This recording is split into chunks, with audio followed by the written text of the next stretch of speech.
This is the Menopause Movement Podcast. I'm your host, Dr. Michelle Gordon. Today, we welcome MENO-Mate Tammy Lemesurier to the podcast. Tammy is a regional executive chef, nutritionist, mom to two, and a death doula. Today, we're talking about her MENO-Mate journey. And during the podcast, we discussed what her life was like before she joined in the beta and the MENO system and became a MENO-Mate, the importance of community in menopause and in life, Tammy's biggest aha as a MENO-Mate, how stacking small changes can lead to what feels like a huge change, Tammy's relationship with grief and loss, and how the MENO-Mate way of thinking helped her to reframe it, the importance of visualization in life, and stay to the end to find out what a death doula is, how it works, how she works as a death doula, and why it's so important to her. And at the end of the episode, make sure you visit drmichellegordon.com/podcast, where you can find the show notes, plus the links to the books and resources mentioned in the episode. And if you enjoyed this episode, make sure you subscribe to the podcast so you're always the first to know when each episode is released. You can subscribe on Apple Podcasts or wherever you get your podcasts. And thanks again for all of the 5-star reviews. If you haven't left a review yet, please take the time to review the podcast, because this helps more women to find it and get the help they need during the disruption of menopause, because no one should have to go it alone. Thanks again for being a part of the menopause movement. Now let's get to Tammy.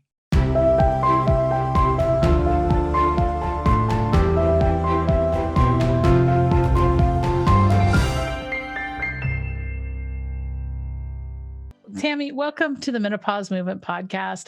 I'm so glad you're here. So you're a MENO-Mate, and you came through one of our beta courses, right? So I want to talk to you a little bit about what that beta course was like for you. What brought you into it, and then what changed for you? What brought me into it, I happened to see it on Facebook.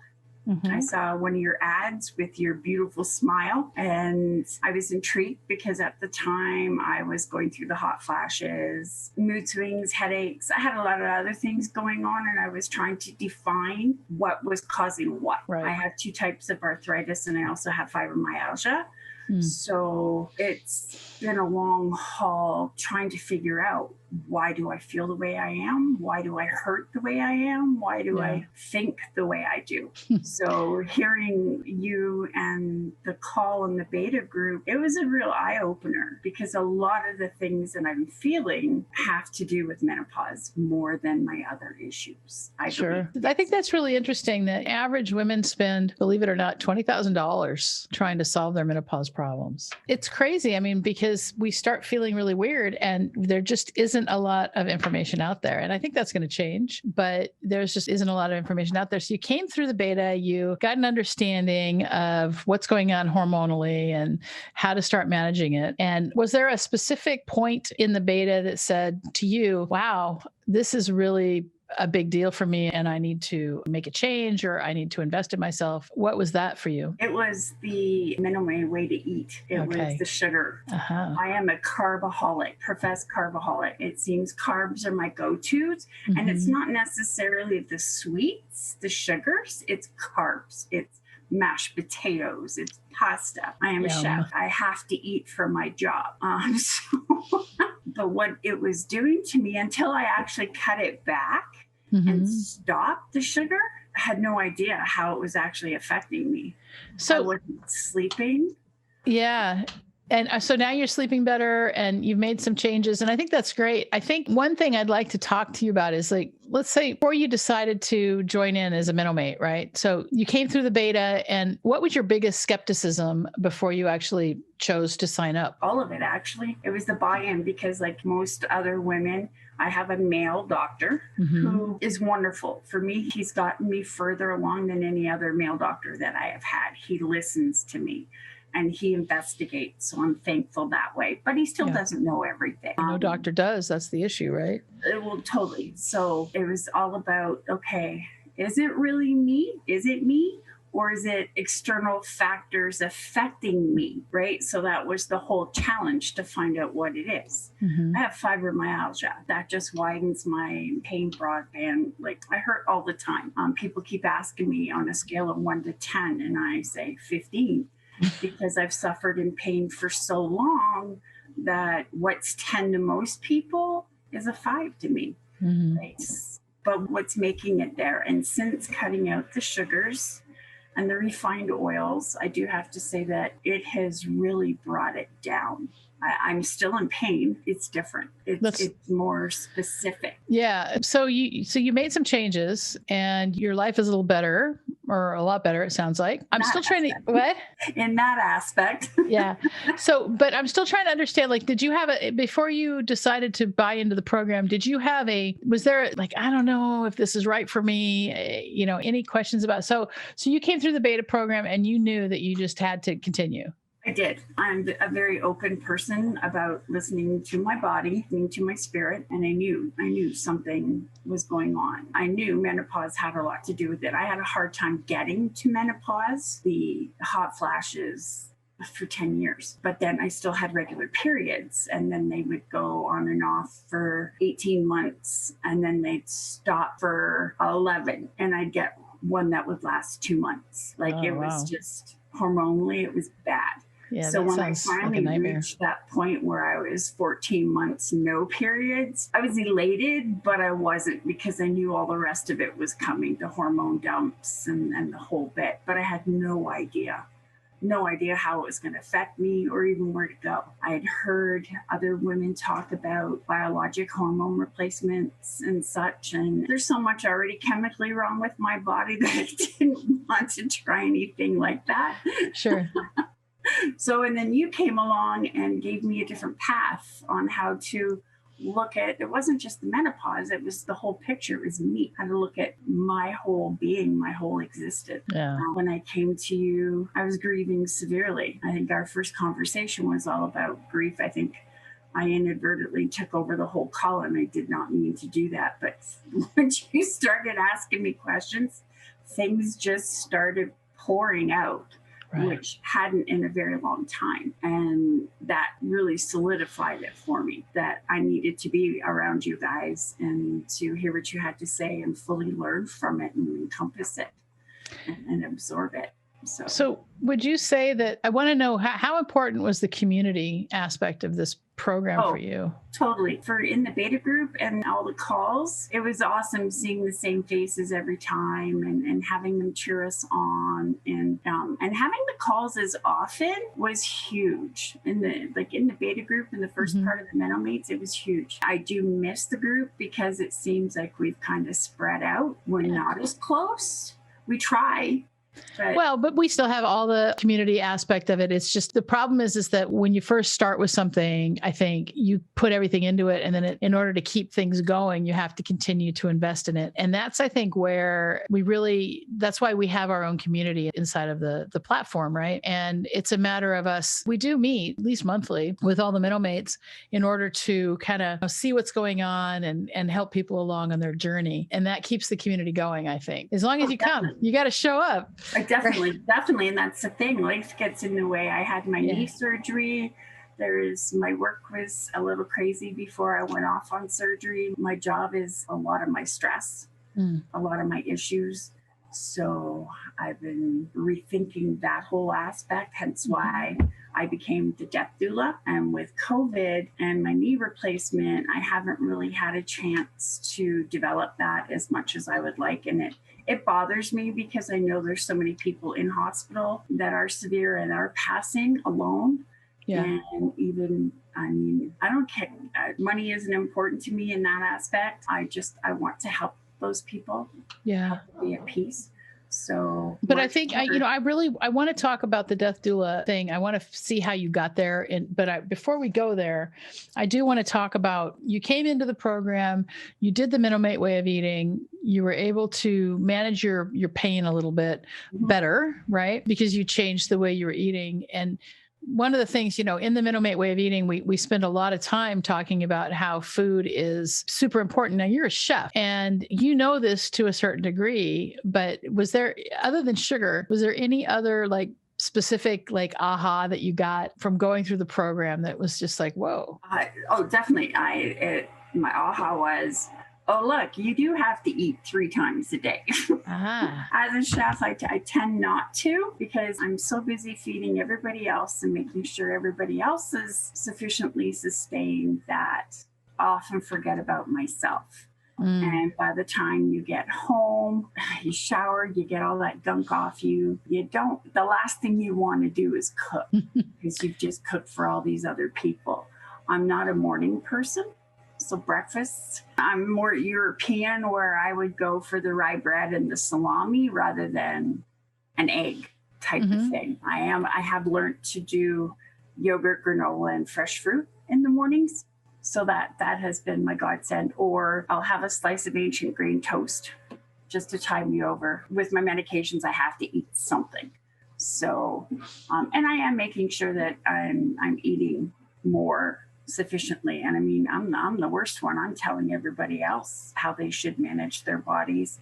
And yet it's extremely difficult for me. And I think part of that for me is it's menopause, it's the grief.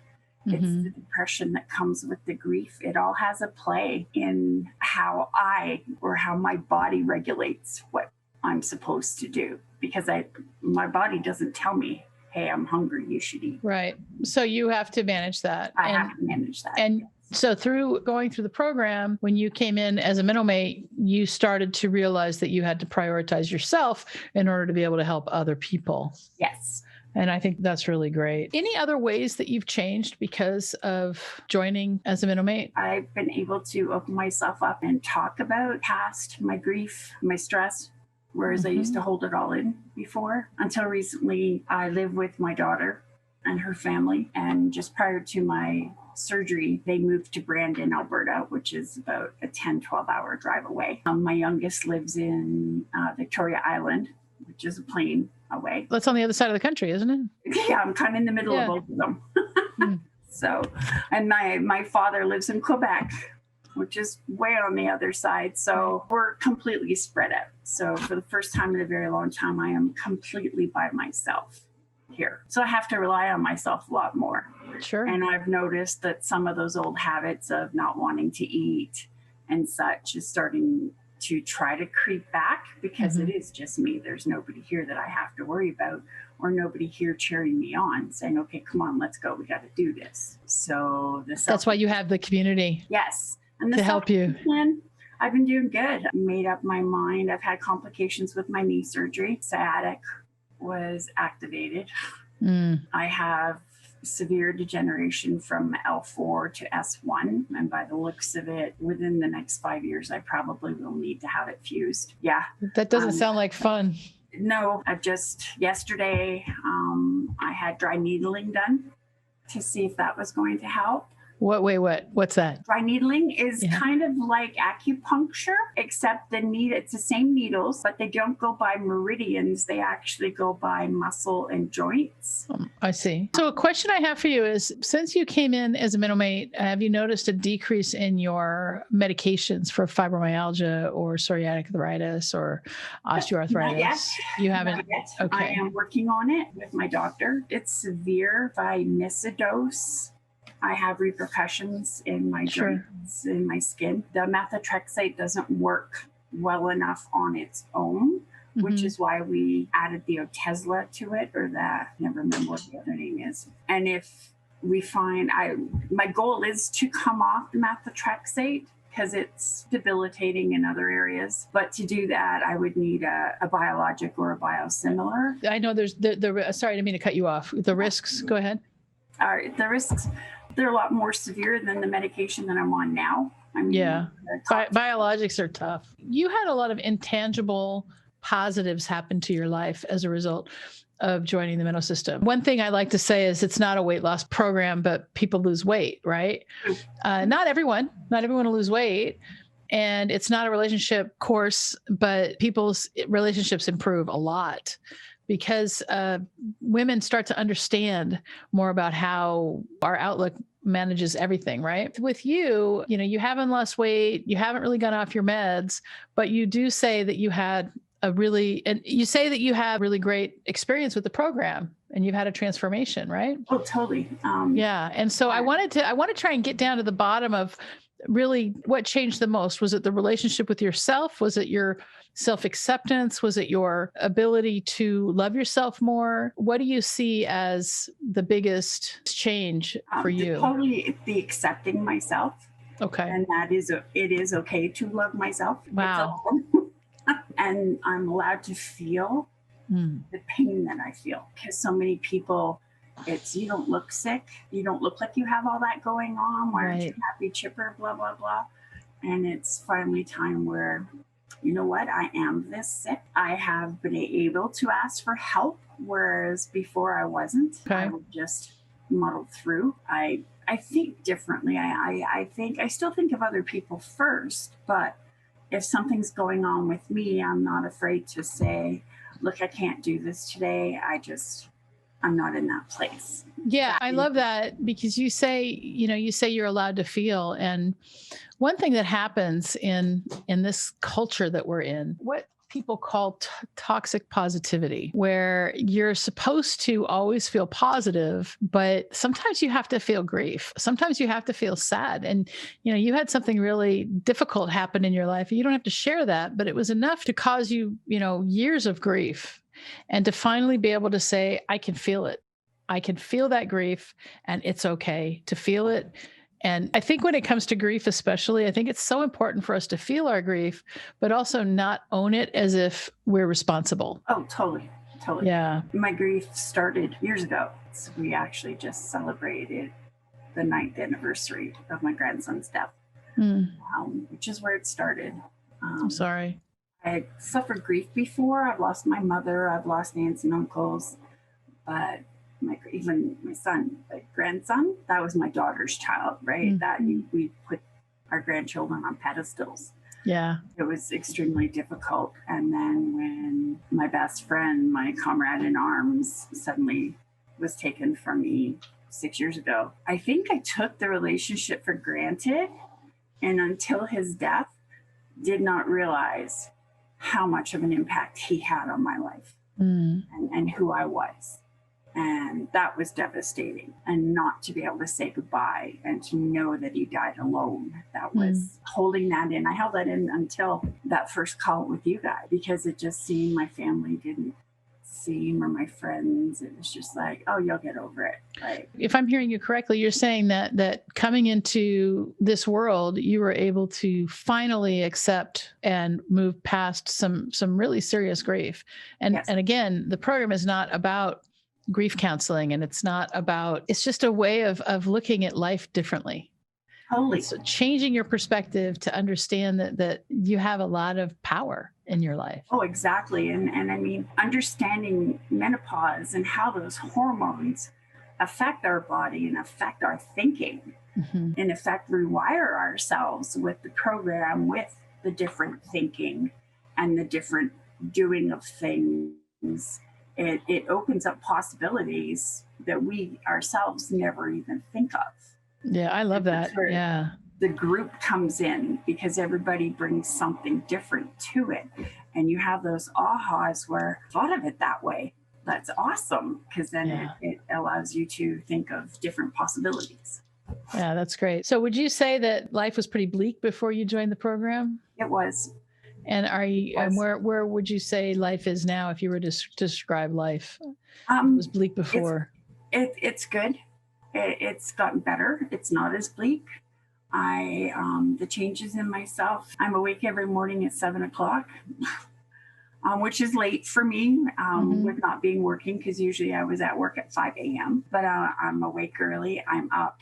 I've had my breakfast and coffee, played with the dog, doing things. I've started macrameing. I'm trying to not be bored. Yeah. With my sciatic, I can't do a lot of things.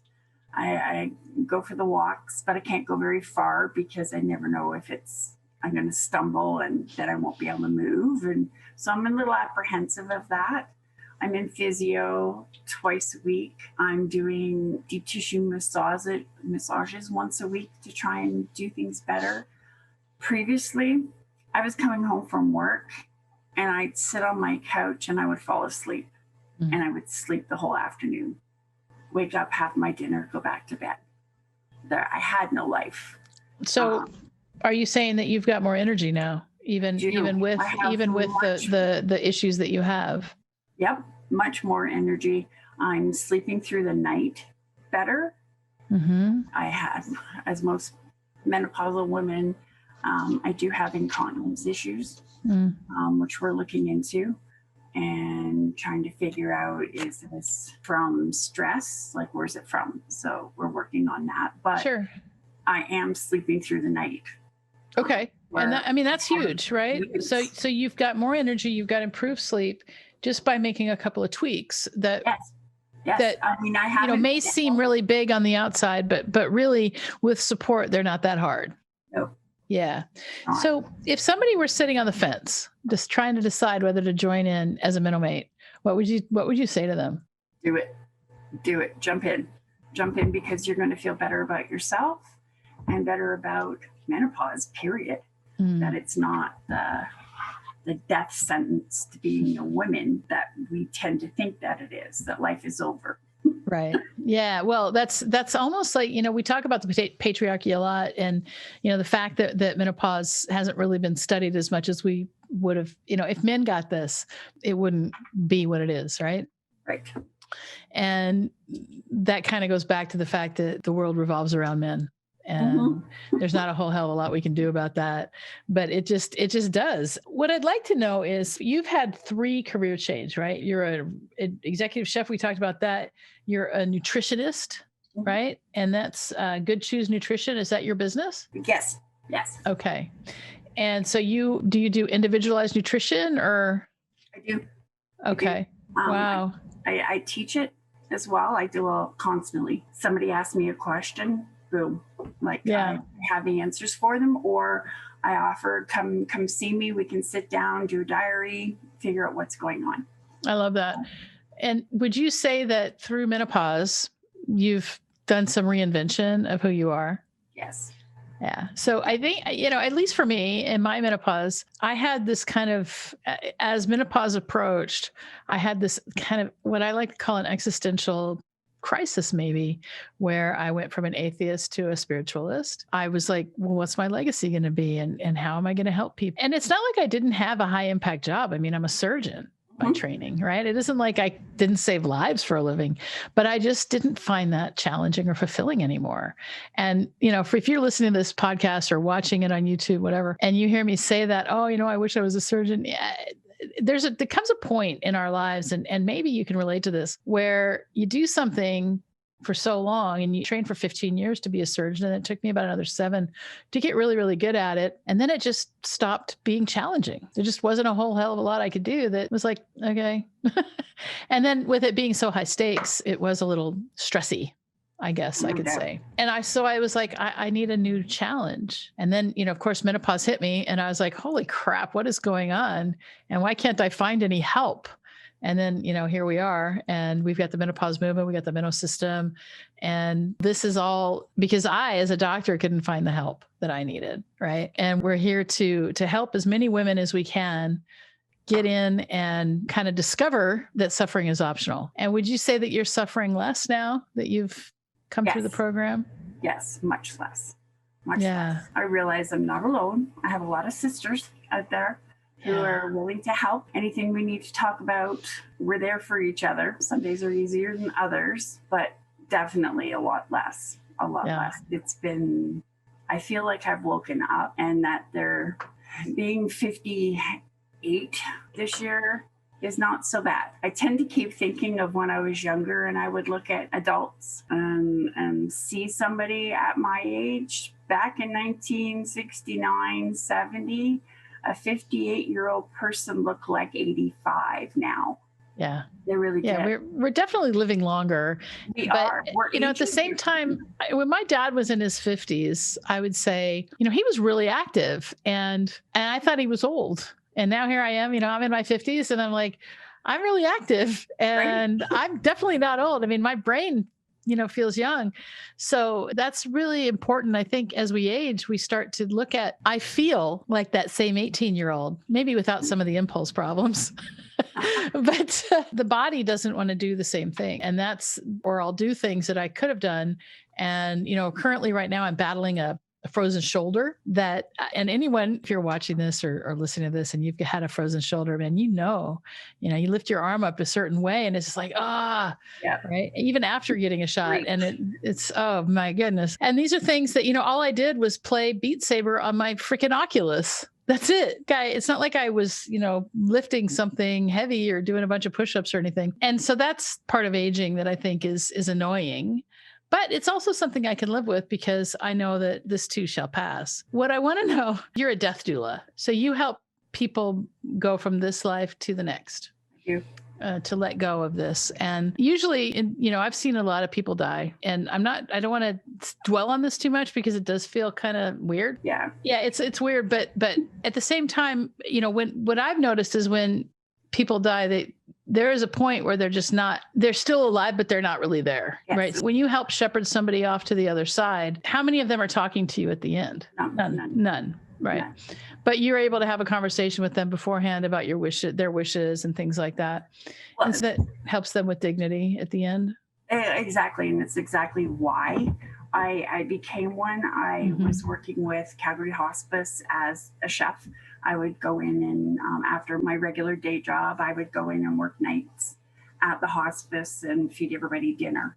And it was all about what they wanted, what were they craving, what were their memories of food, to try and make them feel better, right? Sure. Or to engage with their families better. And so many times as they were going through the process of death, because death is a process, unless it's sudden, then it's sudden. You're here. And that's complicated grief. That's super complicated grief when somebody dies suddenly. Which is what that's what you had to go through. Yeah. Both times with my grandson and Marty. With terminal illness, there is a process. And so many times I watched families go from cheering the people on to support, and then you're going to kick this, you're going to get better, keep thinking positive. And it's part of me would get angry because I would think, you're in hospice. By the time you get to hospice, there is no going home. Usually, yeah. You don't have much time to enjoy these people. So enjoy them as much as you can. And nobody was really talking to the person that was dying. If anything came up, it was, let's go out in the hall. We don't want to talk about this in front of them. For me, it was, why not? They are the ones going through it. Yeah. So being a death doula, I'm for the families, but I'm all for the dying person. It's, if I have the chance with them, it's let's sit down, let's make a plan. Do you want to leave a legacy? What are your wishes? We're doing green funerals now. Like there's so many new things. There's water cremation, there's fire cremation for all different beliefs. There's all different ways to die and have your body tended to, and to let them have the choice in how they want to go and what they want their last respects to. Now with the dying, the part where you get to a point where they will sink into a slumber. They can hear you, so we're pretty sure, but they can't really communicate because at this time the body is getting ready to die. It's getting to shut down. It's shedding its need for food and water. And then at the end of it, they wake up and they're fully cognizant. They have cravings. They are able to have memories and everything. Even Alzheimer's people, they have memories. They know who they are. They know who they're with. And it gives false hope to the families, unfortunately, because then it's, oh, well, just eat here. Let's get them this. And it's like. And this is a process that you see over and over. And you just see. It's the process that, you only have a day or two, if that. And sure enough, they will go back into their slumber, and we call it the vigil. While the body is getting ready for death, we call that the rallying, where it's getting ready to shut down. And then throughout the vigil is where we're just waiting for the last breath. That's, I think it's so tough conversation to have to talk about death because we ignore it. I mean, we all are going to die. Right. And I have this really this is my belief about that. I mean, we all die alone. It doesn't matter if somebody's with me. It's still me dying. And that's my own belief. Not everybody has that belief, but it does make it easier, especially now in COVID with all these people dying. I mean, we all die alone. And, because when you die, you're not really aware of the other people around you so much, right? And so when it comes to death and dying, it's so important, I think, for us to realize that, yeah, it's going to happen. And when we plan for it appropriately, then, when it happens, there's not so much of a, shock or difficulty on the people that are left behind. Statistically, it's shown that the grief is much less. Not that you don't grieve, but your level of grief is nowhere near if you weren't prepared. Yeah, I like that. So how would somebody, if let's say they want to talk to you about preparing for death, how would they get a hold of you? Right now, everything is through my Good Choose. Called? Good Choose. Good Choose, GOOD. Yep. CHOOSE? Nope. CHEWS. Oh, choose. Okay. Good Choose. So you do the nutritionist and the death doula stuff through that. So that's awesome. So once I get my website up for the doula aspect, it's called Serenity Death Care. I love it. Serenity Death Care. Serenity is what I want to bring to all people involved, the families and the person who is dying. Mm-hmm. Before I was even finished my course, I had a good friend of mine contact me and say, when you get home, we need to sit down and talk about this. Yeah. And I'm helping her through her journey with terminal cancer right now. And I think that's, it's really good. And there is also a podcast we did with Nate Morrissey about dealing with your parents' estate. Yes. And so, I mean, he's very regional. He's local in California, but we did talk a lot about how to manage that at the end of somebody that you love, who dies. So going back to, talking about your particular journey, the one thing, as you came through our program, through the MENO system, it seems like all of your changes were super, super subtle, but they stacked, right? So you made like a little tweak here and a little tweak there. And then, you kind of like maybe fell off the wagon, but you were able to get back on. And as you've done that, all of these little behavior changes that you made have stacked into making your life feel better and more, you've been able to manage things. But does that sound about right? Oh, it's absolutely how it was. Every decision I make on what I'm going to do, it's like, okay, I didn't think I could do this, but I did it. Giving up sugar, giving up pop. That was huge. I mean, I've never been a big caffeine user. So the pops that I would choose would be like Sprite, 7-Up, the non-caffeine ones, but it was still pop. So much sugar in those. Ginger ale, totally. And once I've stopped that, even with my coffee, I don't put sugar in my coffee anymore. I'm still using cream, but that's the only dairy that I generally have. So it's just those little things. It's huge. Yeah. So what I notice is when I'm off sugar and I eat something like a spaghetti squash, it's so sweet. Yes. Yeah. You totally notice. Yeah. It's really interesting. Everything else. So was there before we close, was there anything else you were hoping to share that we didn't get to? I totally buy into your program. I love it. I haven't been able to spend as much time in the after stuff. Like I haven't even started the weight accelerator one yet. The weight loss accelerator, which I plan on doing. But just all the information that you have in there, the workbooks, everything. I'm an OCD person and I printed it all. I have binders. So that I can go back at any time and flip through and say, okay, look, this is how I was feeling then. How do I feel now? And see how I have used your techniques and your thinking mottos and stuff. You're global, so you're not opposed or stuck on one way of thinking. You're a little sketchy when it comes to woo, but you buy into it. I do. I mean, listen, the woo is, I'm a scientist. And so it's really hard for a scientist to buy into the woo. But at the same time, when you start seeing the woo work, it's really hard to deny it. Exactly. And so I teach meditation inside the course. I do teach meditation. I mean, it's the very first thing you get at the end of the first 8-week module. Then we go into monthly. And that's the first thing we teach is how to meditate, because meditation changed my life. And I'm like, this is not that hard. Let's start doing it. It's just really crazy how a couple of little teeny tweaks can have such a lasting major impact. And that's what I found as I developed the program. And that's what I found as I've taught the program. And, what took me 6 years to get through now takes my students 8 to 12 weeks and then, a little bit longer. And that's the beauty of following somebody who's actually been through it. Yes. Right. That's why we want to model people who've been through stuff. You're still open to the new things that come up. You're always learning. That's what I love. We're always learning. Yeah. All your books, I've read quite a few of the books that you've suggested. Autobiography of a Yogi was just mind-blowing.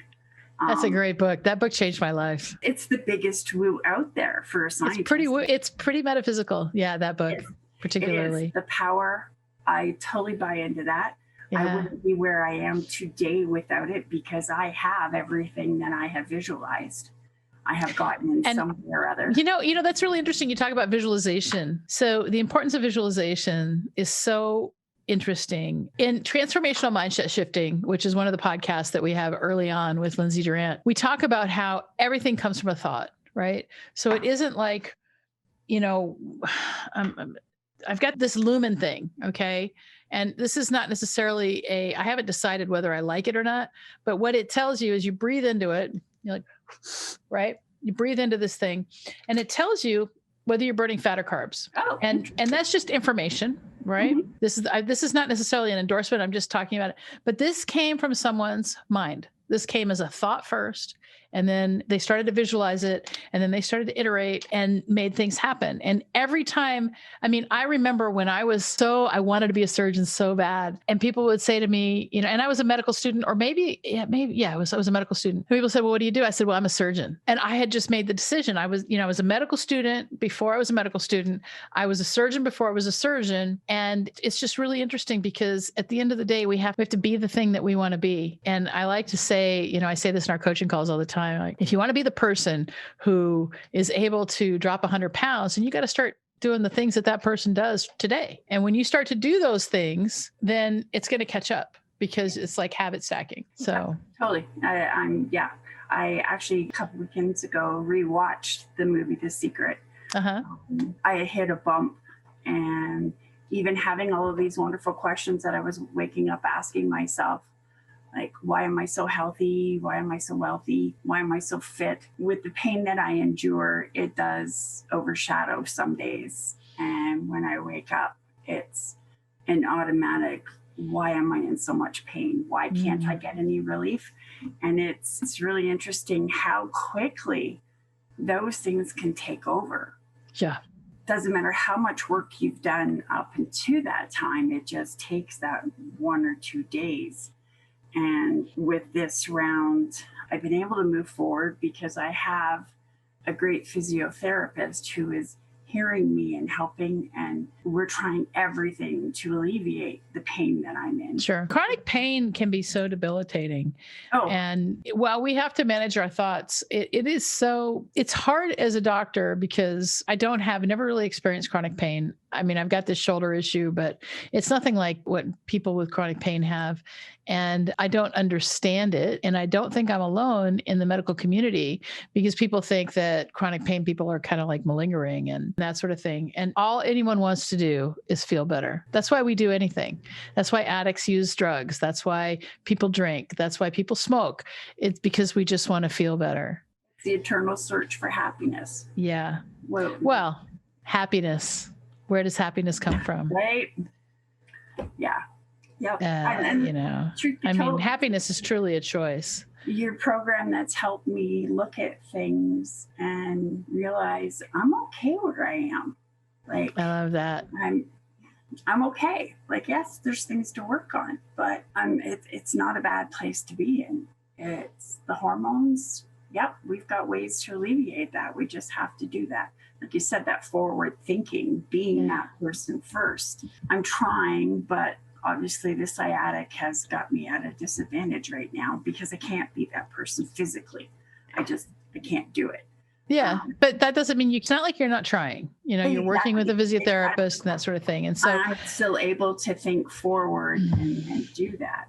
Yeah. And what I love is that you said that self-acceptance piece is that when you came through the MENO system, that is what, changed the most for you was self-acceptance. And I mean, that's not going to be the same for everyone. And, everyone's going to kind of have a different take on the program. And some people are going to be able to drop a lot of weight. And some people are going to, have improved relationships with their families. But at the end of the day, the whole reason that we built the program was to kind of transcend the symptoms of menopause so that we can become our best selves now. Yes.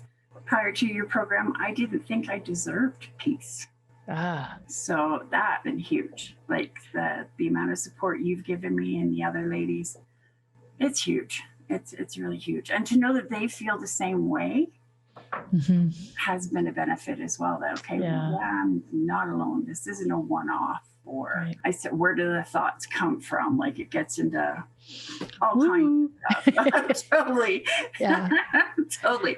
Voices come from somewhere. Where do they come from? Right? Does that voice in my head sound like me? No. We're the observer of our thoughts. Let's not forget that. That's who we are. Totally. But being able to just finding that out that, I deserve to like myself, love myself. Yeah. I'm happy. I'm trying. You deserve it. That's good. I'm content. Where I am right now, I'm content.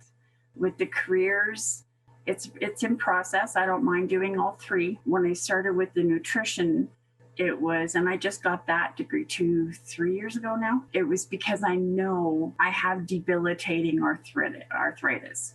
At some point, I am going to lose my joints, whether it be my hands or my feet. So that's going to make me rethink cooking because I can't stand for long periods of time. Yeah. And then I started working with hospice after my grandson died. So it took a long time to build up to become the doula. Yeah. I want to say, you say that you deserve it. And I think that, when it comes to investing in ourselves, sometimes we don't think we deserve it. And I think, did you think that too? When you thought about, whether you were going to invest in the program, whether you really deserved it? Oh, that's totally. And did the money back guarantee play any role in your ability to invest? Honestly, it did. It really did. But then after, like I said, after that first call and the way that first call made me feel, wasn't an issue after that. That's great.